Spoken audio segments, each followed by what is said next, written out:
नमस्कार, आप देख रहे हैं बात टके की। मैं हूं Sonia Singh. Mid size banking sector में एक नया जोश दिख रहा है। विदेशी निवेशक इन बैंकों में अपनी हिस्सेदारी बढ़ा रहे हैं। थोड़ी बहुत नहीं, 10% से लेकर 60%। आखिर अचानक भारत के बैंक्स इतने अट्रैक्टिव क्यों हो गए हैं, बताने के लिए हमारे साथ दो खास मेहमान मौजूद हैं। आर.के. दुबे साहब हैं, जो पूर्व चेयरमैन है कैनरा बैंक के, और साथ ही हैं विवेक अय्यर, पार्टनर हैं ग्रैंड थॉर्टन भारत में। दुबे साहब, आपसे शुरू करते हैं। ये जो इसका रीजन क्या है जो एकदम से इतना हम फॉरेन इन्वेस्टमेंट देख रहे हैं बैंक्स में? क्या इंडिया की एक स्ट्रॉन्ग इकोनॉमिक ग्रोथ स्टोरी है, या फिर आरबीआई का कोई बदलता रुख है, कोई पोटेंशियल बैंकिंग रिफॉर्म्स हैं जो शायद हमें नहीं पता? क्या क्या वजह है? देखिए, दोनों तीनों मिली जुली बातें हैं। एक तो इंडिया की इकोनॉमी बूम कर रही है, बहुत अच्छी ग्रोथ कंट्री में हो रही है। बैंकिंग ग्रोथ भी बहुत अच्छी है। फॉरेन इन्वेस्टर्स का इंटरेस्ट इसलिए भी हो रहा है कि आरबीआई इस समय बड़ा सपोर्टिव है। आपने सुना होगा, एक लक्ष्मी विलास बैंक था कुछ दिनों पहले, उसे आरबीआई ने डीबीएस को लेने के लिए सपोर्ट किया था। अभी आरबीएल में भी बहुत बड़ी इन्वेस्टमेंट डाल रहा है। आपका एनबीडी बैंक एमिरेट्स। एमिरेट्स का, हम्म। एनबीडी एमिरेट्स का वो भी इसीलिए डाल रहा है कि आरबीआई उसको सपोर्ट कर रहा है। तो हम्म। आरबीआई पहले इनको सपोर्ट ओपनली नहीं करता था, अब सपोर्ट कर रहा है। इकोनॉमी बहुत अच्छी जा रही है। लोगों को उम्मीदें हैं पोटेंशियल बैंकिंग रिफॉर्म्स के। बहुत सारे मर्जर्स हो चुके हैं, मर्जर्स की बात होती रहती है। कंट्री की गवर्नमेंट जो है वो स्टेबल है, इसलिए फॉरेन इन्वेस्टर्स बहुत अपबीट हैं पैसे लगाने के लिए। जी विवेक, ये आरबीआई का जो बदलता हुआ रुख है, ये नए नए गवर्नर आए हैं, नई सोच के साथ आए हैं, या फिर सरकार की तरफ से एक क्लियर चिट है? क्या वजह है? ये आरबीआई क्यों इतना सपोर्टिव है? अगर हम देखें ब्लैकस्टोन की जो 6,200 करोड़ की जो स्टेक उनकी बाय आउट है फेडरल बैंक में, या फिर एमिरेट्स की सर ने बात की आरबीएल बैंक में, जापान की एसएमबीसी की येस बैंक में, पीजीएससी अबू धाबी की सम्मान कैपिटल में, या फिर वॉरबर्ग प्रिंसेस की एडीआईआई की आईडीएफसी फर्स्ट बैंक में, तो ये सब जो है काफी पॉजिटिव है बैंकिंग सेक्टर के लिए। आरबीआई की एकदम से क्या वजह हुई, ये कुछ समझाने की अगर आप हमें कोशिश करें। देखिए, ये ग्रोथ कैपिटल की जो रिक्वायरमेंट है बैंकिंग की, ये काफी टाइम से रही है।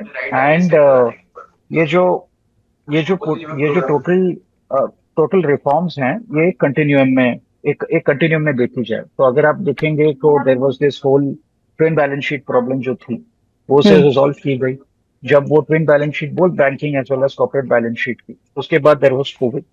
एंड उसके बाद कोविड के जो रिफॉर्म्स थे, उसके बाद देयर वाज कोविड में there was a lot of regulatory forbearance. And उसके बाद there was a need for certain clean up, मतलब group capital in the banking system, क्योंकि क्लीन अप होने के बाद कोविड आया, और कोविड के बाद there were this lot of requirements that had to happen. तो ये पर्सपेक्टिव से जो ग्रोथ कैपिटल की रिक्वायरमेंट थी, वो काफी टाइम से थी with in each one of this banks. And it was only एक आरबीआई का जो माइंडसेट है टुवर्ड्स ग्रोथ कैपिटल, वो काफी वक्त से था। It was just that the new governor के वक्त ये टाइमिंग हो गया, because the earlier governor had to do a lot of cleanup of the earlier challenges that were basically in terms of there. So वो perspective से it was just coincidence. I wouldn't say it is any change of RBI stand. RBI basically reforms एक continuum में देखता है, और वो continuum की जो timing सही होती है, तो इस हिसाब से वो जो growth capital के approvals जो थे, जो foreign investors का आना था, it was basically from a timing standpoint that it actually made sense from that perspective. So at least that's when I see.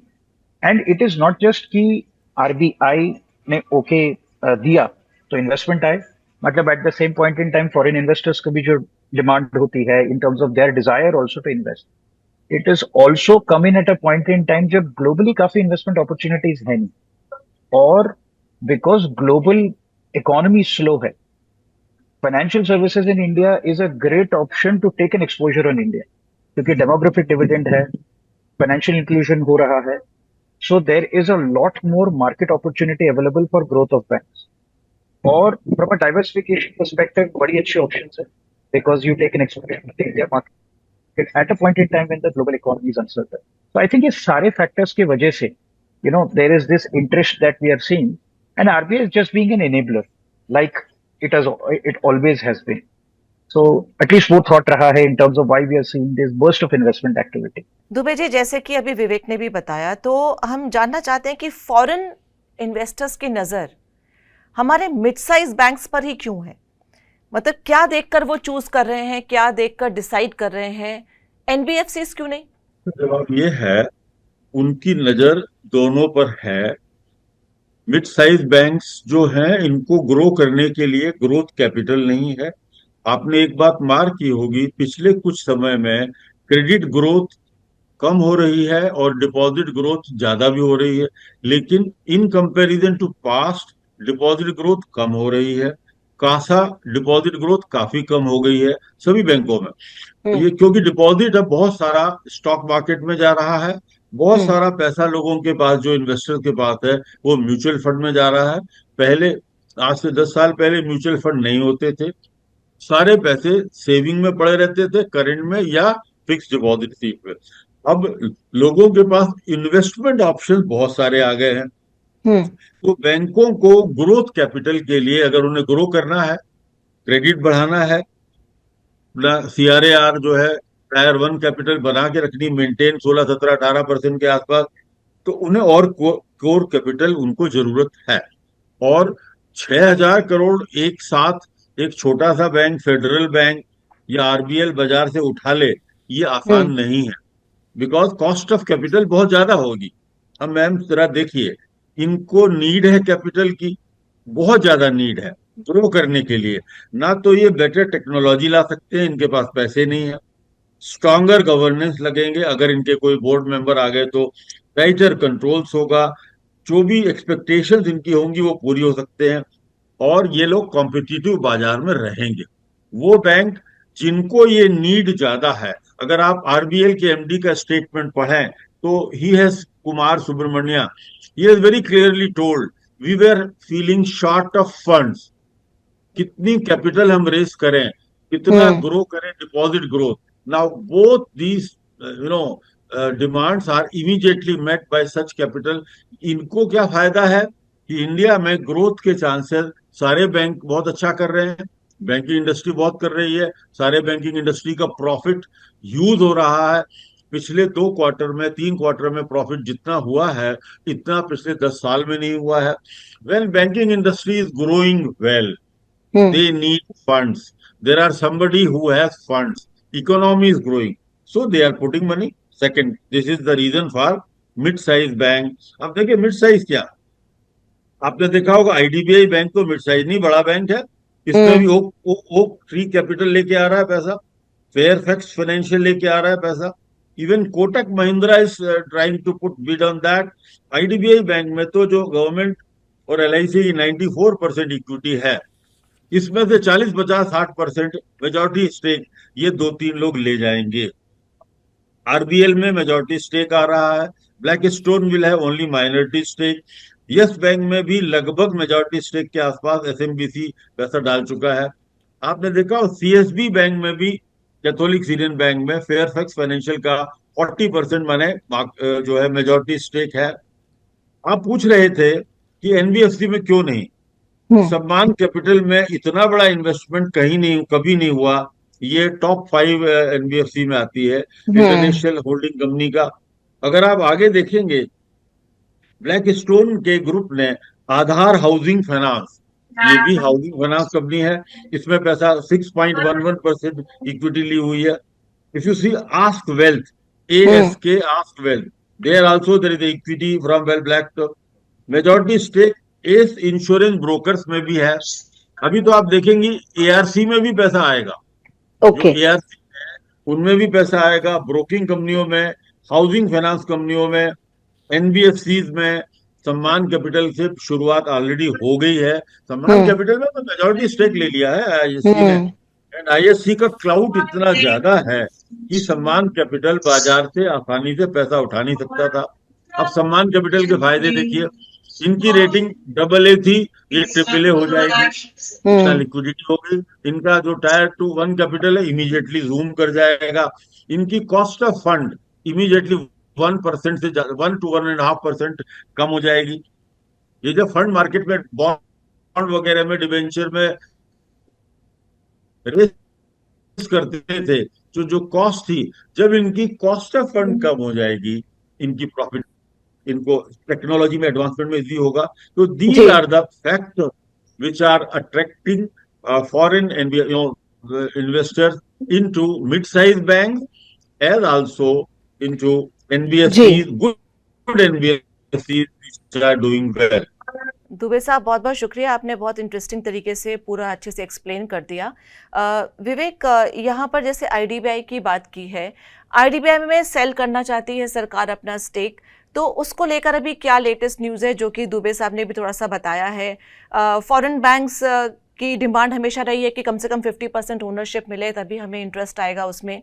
वहीं अगर हम पीएसयू बैंक्स के प्राइवेटाइजेशन की अगर नॉर्मल बात करें तो फॉरेन ओनरशिप आई थिंक 20% पर कैप्ड है, 26% पर शायद वोटिंग राइट्स कैप्ड हैं एक सिंगल एंटिटी के। वो सब क्या आने वाले टाइम में चेंज होंगे या होने की राह पर हैं? पीएसयू बैंक्स के मैनेजमेंट में लगातार अब बदलाव किए जा रहे हैं, प्राइवेट सिटीजन्स को भी लिया जा रहा है वहाँ पर, और जो परफॉर्मेंस है उनकी कंसिस्टेंट वे में लगातार ठीक चल रही थी, स्ट्रेंथन हो रही है, बल्कि नेटवर्क एडवांटेज है बहुत ज़्यादा पीएसयू बैंक्स की, कैपिटलाइज बहुत अच्छे तरीके से किया जा सकता है। तो मतलब अगली राह अब पीएसयू बैंक्स की होगी, प्राइवेटाइजेशन कोई नहीं रोक सकता बैंक्स का। नहीं, मेरे मेरे हिसाब से पब्लिक सेक्टर बैंक्स को जब हम देखें तो पब्लिक सेक्टर बैंक्स को दो चीजों में बांटते हैं। एक is ownership from a foreign investor stand point, which is एक ग्रोथ कैपिटल की नीड होगी, एक इन terms of participation in the growth of the banking opportunity from an investment standpoint. The second part is the management of the bank and in terms of how exactly it is run. ये चीज में जो है मतलब may be एक contrarian सी belief होगी, but I do believe that voting rights with respect to foreign ownership should be capped at the level that they are in. The reason is because it is very important कि एक Indian bank Indian ecosystem के हिसाब से run हो, and banking is a business जहां बहुत long term view लेना पड़ता है। When you are an investor with a significant holding, your desire to make higher returns in a short period of time बहुत हाई होती है, और बाय डिफॉल्ट एक इन्वेस्टमेंट माइंडसेट होता है, आप जितनी भी पेशेंट कैपिटल हैं।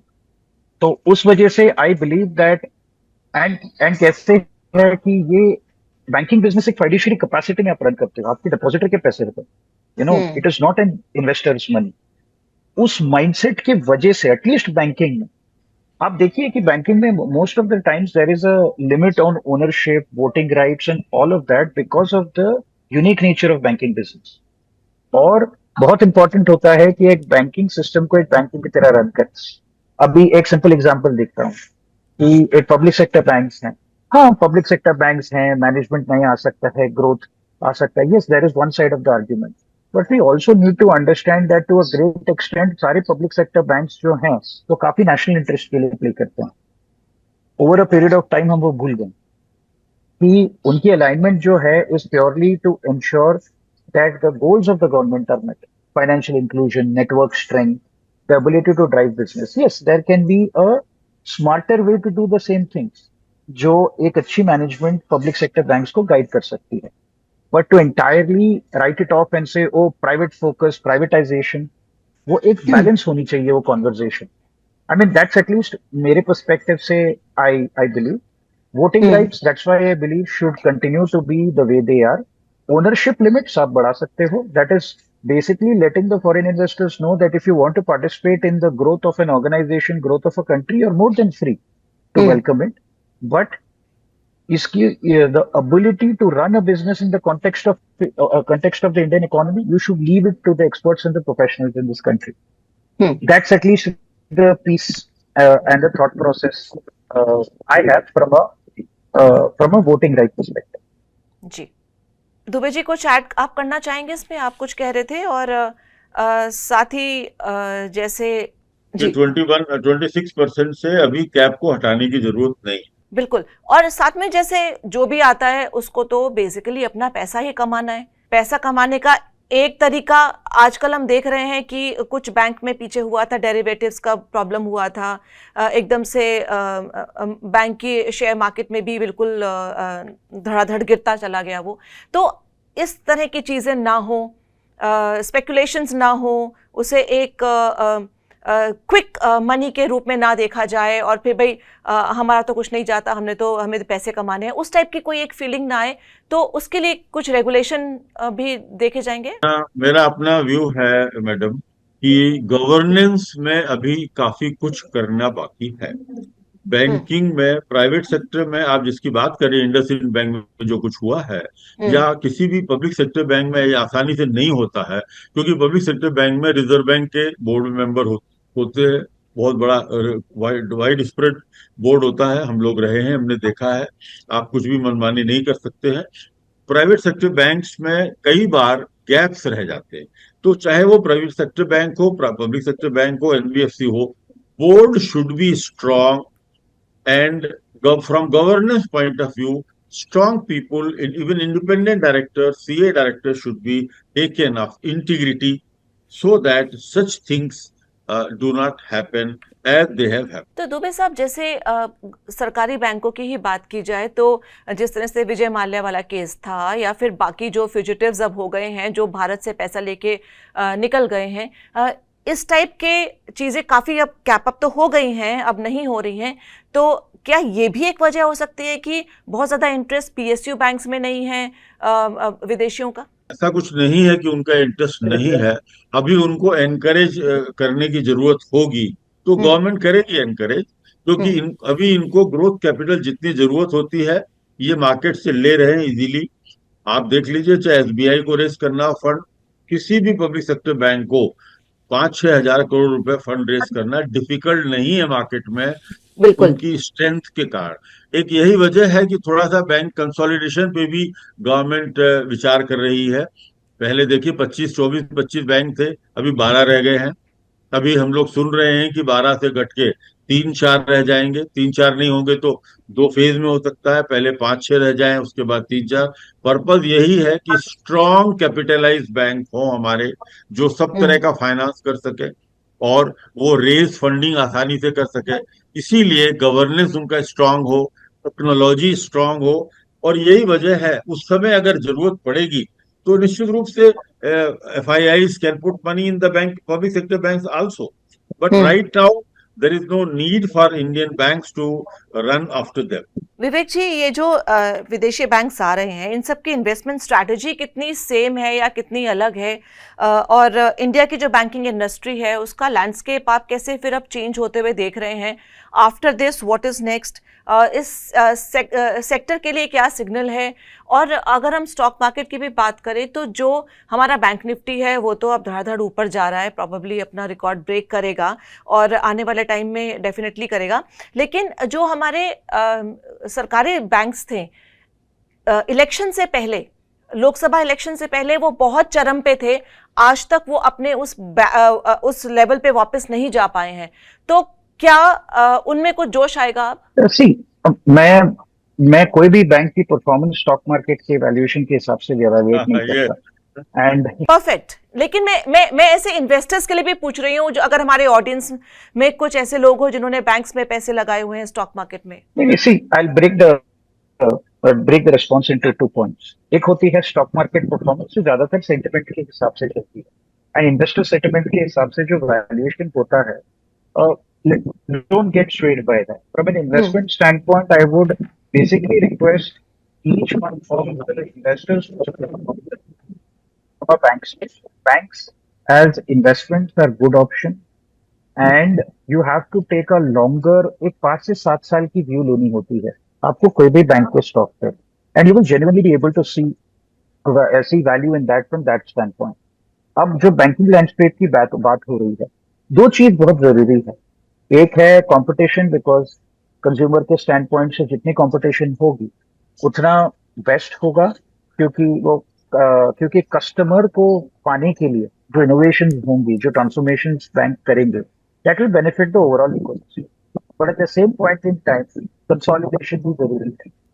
As a result of both of this, what you will see is growth capital IV into the mid-sized banks because वहाँ upside बहुत।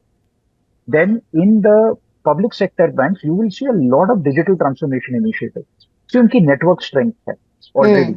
What they really need to do is basically digitize, invest in their back-end technology, and basically in terms of help reach out to that last mile, help serve the last mile customer in the context of today's environment, क्योंकि from that standpoint public sector जो है वहां आपको वो changes मिलेंगे। जो small finance banks हैं वो यूनिवर्सल बैंक्स बनेंगे, सो कंपटीशन वहां से आएगा। जो स्मॉल फाइनेंस बैंक्स कम होंगे, अर्बन कोऑपरेटिव बैंक्स की consolidation होगी, and you will basically in terms of create that. So I believe that consolidation as well as new entrants and new capital will basically in terms of help ensure that आपकी banking business effectively और efficiently run होती है। At the same point in time, competition will ensure that customer is at the center of the service. तो ये दो जो चीज है, at least from a banking standpoint, I expect these changes to happen where it will benefit both the bank and as well as the customers. And with this in mind, retail investors should look at the banking stock. Okay. And आप अगर long term view लोगे तो फिर, and मैं सच बोल रहा हूँ, like बहुत साल पहले, मतलब on a lighter note, about 20 साल हो गए, मुझे कोई टिप मिली थी कि अरे ये स्टॉक ले लो, बड़ा अच्छा होगा, मेरे पैसे चले गए। उस दिन के बाद से I have basically said that मैं कोई टिप विप नहीं सोचूंगा, मैं लॉन्ग टर्म सोचूंगा। I will and in line with that basically in terms of मैं इन्वेस्ट करूंगा। Anyways given the line of business that I am in, मैं stock में तो इन्वेस्ट नहीं कर सकता, but I basically in terms of take an exposure to mutual funds and I take a long term view. तो उस हिसाब से, and that is my recommendation and suggestion also. Election के पहले आपने जब वो लोकसभा इलेक्शन बोला था, it basically will go up and then it tips down. Election के पहले तो हर स्टॉक ऊपर उठता है, कुछ स्टॉक नीचे भी जाते हैं। मतलब that should never be your strategy to either वो बोलते हैं ना, खुशी में या दुख में, दोनों में आप डिसीजन नहीं लेनी चाहिए, और आपके रिएक्शन भी बड़ी बैलेंस्ड होनी चाहिए। सो इन्वेस्टर्स को मैं वही सजेस्ट करूंगा कि अगर स्टॉक मार्केट में घुस के अपने पैसे बना भी लिए, ज्यादा खुश मत होइए, और अगर आपने पैसे गवा भी दीजिए तो ज्यादा दुखी भी मत होइए। Take a long term view, आप ज्यादा शांति में और पेशेंस से आप बेटर परफॉर्मेंस देखेंगे। बिल्कुल विवेक, मैंने भी बहुत बार देखा है कि अगर आप कभी हाई में शेयर खरीद लेते हैं तो जब नीचे जाए तो घबराना नहीं चाहिए, क्योंकि वो डेफिनेटली आपके बाय प्राइस पर तो ज़रूर ही आएगा, और जब आएगा उसके बाद थोड़ा सा डिप लेके वो शायद उसको ब्रेकआउट भी कर जाए, तो इंतज़ार करेंगे तो शायद आपका पैसा बन भी जाएगा स्टॉक मार्केट में। आखिरी 2 सवाल बचे हैं तो मैं फटाफट से पूछ लेती हूँ। एक कि क्या जो ये फॉरेन कैपिटल आ रहा है और जो फॉरेन इन्वेस्टमेंट, सपोज 60% किसी का शेयर हो रहा है एक बैंक में किसी फॉरेन प्लेयर का, तो कोई रिस्क हैं क्या सब में? अच्छा, रिस्क पूछ रहे हैं आप। देखिए, रिस्क तो आप किसकी रिस्क बोल रहे हैं, उनको रिस्क या हमारी रिस्क? हमें हमारे रिटेल कस्टमर्स को। कि अगर वो पैसा क्लीन मनी आ रहा है, वो टॉक्सिक मनी नहीं है, वो, और जनरली ऐसा पैसा आता नहीं है इस चैनल से, अगर वो प्रॉपर चैनल से पीई फंड से आ रहा है या किसी सॉवरेन फंड से आ रहा है, किसी स्ट्रांग ग्रुप से आ रहा है, तो वो तो हमारे को पैसा इन्वेस्ट कर रहा है, हमारे जहां भी कर रहा है, चाहे एनबीएफसी में कर रहा है, हाउसिंग फाइनेंस में कर रहा है, एआरसी में कर रहा है, एक्सिस बैंक में कर रहा है, प्राइवेट सेक्टर बैंक में, mid size, it is welcome, it is good for in every way. इसमें किसी तरह की रिस्क इन्वॉल्व नहीं है, so far as regulatory compliances are met with. अगर रिजर्व बैंक से जहां परमिशन चाहिए वो लेना चाहिए, अगर बोर्ड सीट का मामला है, अगर कैप का कहीं भी हमने अगर रेगुलेटरी कंप्लायंस में कट शॉर्ट किया, कॉर्नर कट किया, वही प्रॉब्लम शुरू होती है। देखिए, जो भी कुछ जिस बैंक का आप नाम ले रही थी वहां गड़बड़ हुई, वो क्यों हुई? वो तो बिना किसी के फॉरेन मनी आने के भी तो हो गई ना। अगर मैनेजमेंट हैंड इन ग्लव हो जाए किसी हम्म के भी लिए, या आंख बंद कर ले कुछ घटनाएं हो रही हो बैंक में किसी लेवल पे, तो फिर तो वो कोई भी मनी रिस्क में जाएगा ना। It is not that money. अगर वो लिस्टेड बिल्कुल। बैंक है तो पब्लिक का मनी भी तो गड़बड़ होगा। अगर गवर्नमेंट हम्म ने इक्विटी डाली है पब्लिक सेक्टर बैंकों में तो वो मनी भी तो प्रॉब्लम में आएगा। रिस्क हम्म तो देखिए, जहां भी रेगुलेटरी कंप्लायंस में डाइल्यूशन होगा, सुपरविजन में डाइल्यूशन होगा, वहां पे रिस्क है, और हम्म जबरदस्त रिस्क है। हम्म बैंक बंद हो जाते हैं। अभी अभी आप देखिए, अभी मैं कल, मुझे नाम नहीं याद आ रहा, अखबार में पढ़ा, किसी इजिप्ट में या कहाँ पे एक बड़ा बैंक जो है उसको वो मर्ज हो रहा है दूसरे बैंक, उसको गवर्नमेंट बैंक टेक ओवर कर रहा है, उस कंट्री का हम्म लार्जेस्ट बैंक था। ये कल की न्यूज है। The largest bank of if country is being taken over by the government. Hmm जहां कहीं भी रेगुलेटरी कंप्लायंसेस में प्रॉब्लम कंप्लायंस की बहुत बड़ी है हमारे कंट्री में। हम रोड हम्म पे चलते हैं, हम कंप्लाई नहीं करते। हम बिल्कुल। लोग ट्रैफिक वायलेशन में बिलीव करते हैं, हाथ जोड़ने में पुलिस वाले के, छोड़ दे भैया, भाई साहब छोड़ दीजिए, कुछ पैसे दे के बचाने के। देखिए आप कितने ज्यादा रेडियो कंप्लायंस रोड पे हो रहे हैं, बैंकों में हर जगह है, हॉस्पिटल में। We have a habit as an Indian people to cut corner and take sides. बिल्कुल। फाइनेंशियल सेक्टर में जिसने कट कॉर्नर किया और कंप्लायंस के गेम को स्ट्रांगली नहीं किया, मुझे याद है जब मैंने न्यूयॉर्क में कैनरा बैंक की ब्रांच खोली थी, hmm how I had to face at Washington the regulator for 8 hours, me and my hmm 6 general manager. Even a small country like Bahrain, where we had a hmm branch, we saw the uh, thrust of compliance by the regulator, the central bank. हमारे हम्म यहाँ अब जाके regulatory compliance पे बहुत ज्यादा focus हुआ है। कोई भी बैंक किसी भी तरह, ऑडिट, ऑडिट भी तो कंप्लायंस है ना। ऑडिट हम्म रिपोर्ट आती है उसको दूर करने के लिए, डेफिशिएंसीज को हटाने के लिए, पीपल डोंट हम्म बॉदर। अगली ऑडिट हम्म रिपोर्ट में पिछली पूरी कैरी ओवर हो जाती है। कितने तरह के हम्म ऑडिट होते हैं, concurrent audit, statutory audit, regular audit, yearly audit, RBI audit. हम्म इन ऑडिटर्स रिपोर्ट्स में कंप्लायंस करने की जरूरत होती है। हम्म जो बैंक, जो मैनेजमेंट कंप्लायंस में कोई डाइल्यूशन नहीं करेगा रेगुलेटरी, उसको रिस्क की कोई जरूरत नहीं, वहां रिस्क नहीं है। तो ठीक है। इनके जो फंडिंग आ रही है, as hmm long as these regulatory compliances are met with, and the management, the board takes care of proper supervision in the bank, no hanky panky allowed at any point anywhere. Hmm Serious action is taken to nip the things in bud, then there is no risk. Otherwise, so financial sector is full of risk only. बिल्कुल। विवेक, last question आपसे कि India की large population है, purchasing power हमारी बढ़ती जा रही है, तो क्या जिस तरह से एफडीआई भी आ रहा है, क्या आने वाले टाइम में वर्ल्ड के टॉप 10 बैंक्स में भारत के बैंक्स का नाम होगा? तो ऑनेस्टली वर्ल्ड के टॉप 10 बैंक्स में India will make it into that category. But I would say probably we have another 15 years for that. The reason I say that is because India wants to make it into the top 15 banks, but on its own terms. So वो वो जरूरी है। अगर हमें करना होता to make it into the top 50, into the top 10 list of the world, we should have also consolidated. Government could have taken an initiative, hmm pumped in more money, taken, aggressive stand. वो हमने नहीं की consciously, because what is very important is that when you actually want to become the largest bank in the world, you have to also take exposure in different countries. And her country की जो exposure और जो journey है वो आज बहुत different है। So in fact I am very glad personally that we are not amongst the top 10 banks in the world, because the way the world's evolving right now, it's not a good place to basically be a big global bank, because every country is going through this journey of protectionism, जहां trade के corridor significantly impact हो रहे हैं, and as a result of that, each one of them comes with its own set of challenges. हमारी जो UPI है, which is the whole payment ecosystem and जो payments है, I genuinely believe that technology, हमारी जो financial technology है, that connectivity with the rest of the world is what will bring, what will make the Indian banks one of the biggest in the future. For Okay. any bank to be big, the level of correspondent banking relationships would be significant. And correspondent banking relationship significant क्यों होनी चाहिए? Because वो partnerships और alliances चाहिए. वो जमाने में चाहिए थे जब टेक्नोलॉजी नहीं था. आज हमारे पास टेक्नोलॉजी है, and our ability to kind of drive that will also be significant.